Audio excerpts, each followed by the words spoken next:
తెలుగు వారందరికీ ఒక విషాద వార్త. రామోజీరావు గారు ఇక లేరు.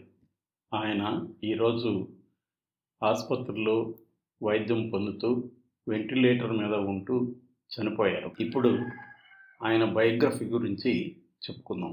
చెరుకూరి రామోజీరావు తెలుగు వ్యాపారవేత్త, ఈనాడు గ్రూపు సంస్థల అధినేత, తెలుగు దినపత్రిక ఈనాడుకు వ్యవస్థాపకుడు, ప్రధాన సంపాదకుడు, ప్రచురణకర్త, మార్గదర్శి chit fund, Priya foods, Kalanjali మొదలైన వ్యాపార సంస్థల అధినేత.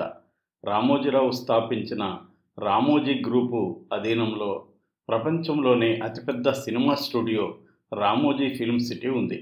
2016లో భారత ప్రభుత్వం అతనిని దేశ రెండో అత్యున్నత పురస్కారమైన పద్మవిభూషణ్తో సత్కరించింది. ఇక ఆయన కుటుంబ నేపథ్యాన్ని గురించి తెలుసుకుందాం. రామోజీరావు కృష్ణా జిల్లా పెదపారుపూడిలో 1936 నవంబర్ 16న రైతు కుటుంబంలో జన్మించాడు. తల్లి వెంకట సుబ్బమ్మ, తండ్రి వెంకట సుబ్బారావు. రామోజీరావు పూర్వీకులు పామర్రు మండలంలోని పెరిసేపల్లి గ్రామానికి చెందినవారు. అతని తాత రామయ్య కుటుంబంతో పేరిసిల్లిపల్లి నుంచి పెదపారుపూడికి వలస వచ్చాడు. రామోజీరావు తాత మరణించిన 13 రోజులకు జన్మించాడు.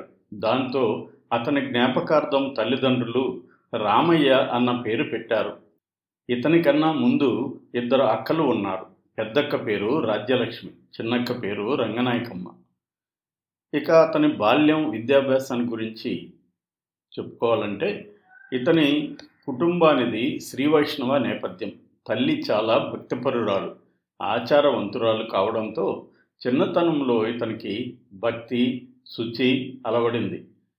అతను కమ్మ కులానికి చెందినా కూడా ఇంట్లో అంతా కూడా బ్రాహ్మణ వాతావరణం ఉండేది. లేక పుట్టిన మగ సంతానం కావడంతో రామోజీని చాలా ముద్దు చేసేవారు. పెద్దక్క పెళ్లి చేసుకుని వెళ్ళిపోయినా చిన్నక్క రంగనాయకమ్మతో సాన్నిహిత్యం ఉండేది.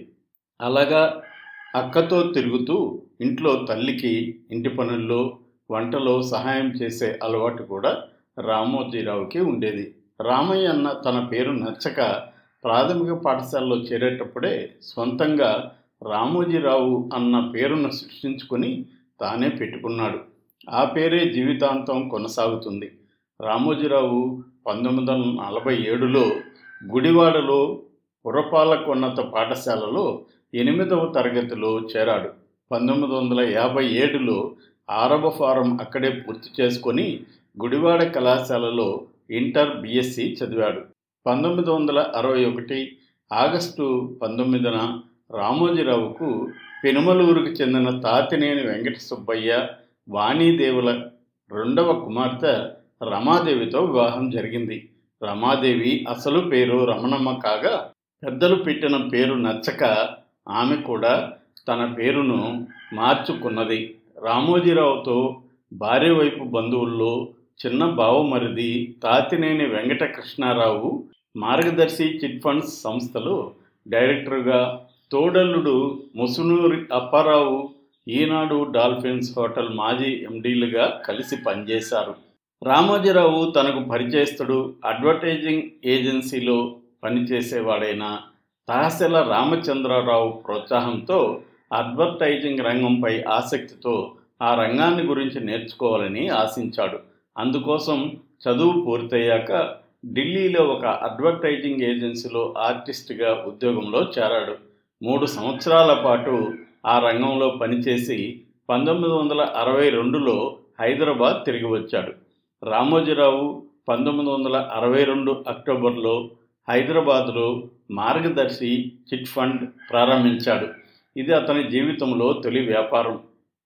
1965లో కిరణ్ యాడ్స్ అన్న అడ్వర్టైజ్మెంట్ ఏజెన్సీని ప్రారంభించాడు. 1967, 1969 మధ్యకాలంలో ఖమ్మం ప్రాంతంలో వసుంధర ఫెర్టిలైజర్స్ పేరిట ఎరువుల వ్యాపారాన్ని ప్రారంభించాడు. 1969లో రామోజీరావు ప్రారంభించిన మొట్టమొదటి పత్రికగా వ్యవసాయ సమాచారంతో సాగే అన్నదాత ప్రారంభించాడు. 1970లో ఇమేజెస్ అవుట్డోర్ అడ్వర్టైజ్మెంట్ ఏజెన్సీ ప్రారంభించాడు. దీని బాధ్యతలు అతని భార్య రమాదేవి చూసుకోసాగింది. విశాఖపట్నంలో డాల్ఫిన్ హోటల్స్ ప్రారంభించాలని రామోజీరావు 1970లో నిర్ణయించుకొని నిర్మాణ ప్రయత్నాలు ప్రారంభించాడు. రామోజీ గ్రూప్ కింద ఉన్న సంస్థలలో మార్గదర్శి, చిట్ ఫండ్స్, ఈనాడు వార్తాపత్రిక, ETV, Priya foods, Usha Kiran movies, Ramoji film city, Kalanjali షోరూంలు ముఖ్యమైనవి. రాజశేఖర రెడ్డి ప్రభుత్వ కాలంలో రామోజీరావు సంస్థ మార్గదర్శి ఫైనాన్సియర్స్ ఆర్బీఐ నిబంధనలు ఉల్లంఘించిందని అనేక ఆరోపణలు వచ్చాయి. వాటిని సమర్థవంతంగా ఎదుర్కొని బయటపడ్డాడు.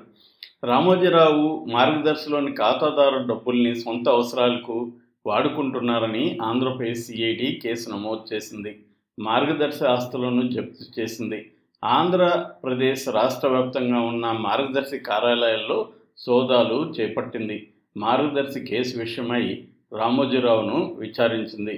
అయితే రామోజీరావు వీటన్నిటి నుంచి విజయవంతంగా బయటికి వచ్చాడని చెప్పొచ్చు. అయితే ఇప్పటికీ ఆయన మీద కోర్టులో కేసులు నడుస్తున్నాయి. అయితే ఆయన గురించి ఇంకొక విషయం కూడా చెప్పుకోవాలి. అది సినిమా రంగం. ఆయన మొదట మయూరి సంస్థను ప్రారంభించి సినిమా డిస్ట్రిబ్యూషన్ని చేపట్టాడు. ఆ తర్వాత సినిమా రంగంలోకి నిర్మాతగా కూడా ఆయన ప్రవేశించాడు. ఎన్నో విభిన్నమైన సినిమాలను ఆయన నిర్మించాడు. ఆయన నిర్మించిన కొన్ని గొప్ప సినిమాలలో శ్రీవారికి ప్రేమలేఖ, మయూరి, మౌన పోరాటం, ప్రతిఘటన, పీపుల్స్ ఎన్కౌంటర్, అశ్వని, మెకానిక్ మామయ్య, నువ్వే కావాలి, ఆనందం, నిన్ను చూడాలని, నచ్చావులి ఇలాంటివి ఎన్నో ఉన్నాయి. ఇక రామోజీరావుకు పురస్కారాలు, గౌరవాలు లెక్క లేకుండా వచ్చాయి. ఆయన తన పనికి, తను అందించిన సేవలకు పలు పురస్కారాల్ని అందుకున్నాడు. ఆంధ్ర విశ్వవిద్యాలయం నుంచి గౌరవ డాక్టరేట్ లభించింది. శ్రీ వెంకటేశ్వర విశ్వవిద్యాలయం నుంచి కూడా గౌరవ డాక్టరేట్ లభించింది. శ్రీ శ్రీ రవిశంకర్ విశ్వవిద్యాలయం కూడా ఆయనకు గౌరవ డాక్టరేట్ను అందజేసింది. యుధవీర్ అవార్డు కూడా వచ్చింది. కెప్టెన్ దుర్గాప్రసాద్ చౌదరి రాజస్థాన్కి సంబంధించిన అవార్డు కూడా ఆయనకు వచ్చింది. ఇక జర్నలిజంలో రామోజీరావు గారు ప్రపంచంలోనే ప్రఖ్యాతి చెందారు. ఆయనకు బీడీ గోయింకా అవార్డు జర్నలిజానికి సంబంధించి విభాగంలో వచ్చింది. ఇక 2016లో సాహిత్యం, విద్యా విభాగాలలో పద్మవిభూషణ్ బిరుదునిచ్చి కేంద్ర ప్రభుత్వం ఆయన్ను సత్కరించింది. రామోజీరావుకు ఏ బిరుదులు లేకపోయినా ఆయన తెలుగువారికి చిరస్మరణీయుడు అని చెప్పవచ్చు. ఆయన పేరు తెలియని తెలుగువారు ప్రపంచంలో ఎక్కడా ఉండరు. అలాగా ఆయన రామోజీరావు తెలుగువారి సంస్కృతిలో, సాహిత్యంలో, సినిమా రంగంలో, జర్నలిజంలో చిరస్థాయిగా నిలిచిపోతారు. ఆయన స్థాపించిన ఈనాడు ప్రపంచంలోనే ప్రఖ్యాతి చెందిందని చెప్పడంలో ఆశ్చర్యం లేదు. ఈనాడు ద్వారానే ఆయన ఎన్టీ రామారావు అధికారంలోకి రావడానికి విశేష కృషి చేశారు.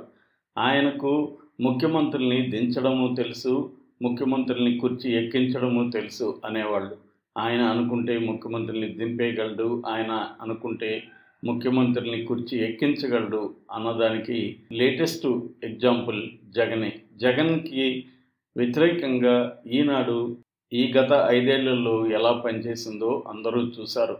జగన్ ఎన్ని ఇబ్బందులు పెట్టినా ఆయన చెక్కు చెదరలేదు. ఆయన్ను చివరికి అరెస్టు చేయాలని కూడా జగన్ తీవ్రంగా ప్రయత్నించాడు. కానీ కేసీఆర్ అండ ఉండడంతో రామోజీరావు ఆ గండం నుంచి గట్టెక్కాడు అని చెబుతారు. చివరికి సిఐడిని ప్రయోగించి రామోజీరావును ప్రశ్నించడం కూడా జగన్ చేశాడు. ఇది కలికాలమా, జగన్ కాలమా? నా దగ్గరికి ఇప్పటి వరకు ఏ పోలీసులు రాలేదు అని ఆయన స్వయంగా కామెంట్ చేశాడంటే ఆయన ఎంతగా ఇబ్బందులకు గురయ్యాడో తెలుస్తుంది. ఏది ఏమైనా, ఎన్ని వివాదాలు ఉన్నా ఆయన తెలుగువారి సంస్కృతిలో, తెలుగువారి జీవిత చరిత్రలో ఒక భాగం అయిపోయాడు. ఆయనకు మా ఛానల్ తరపున నివాళి అర్పిస్తున్నాం.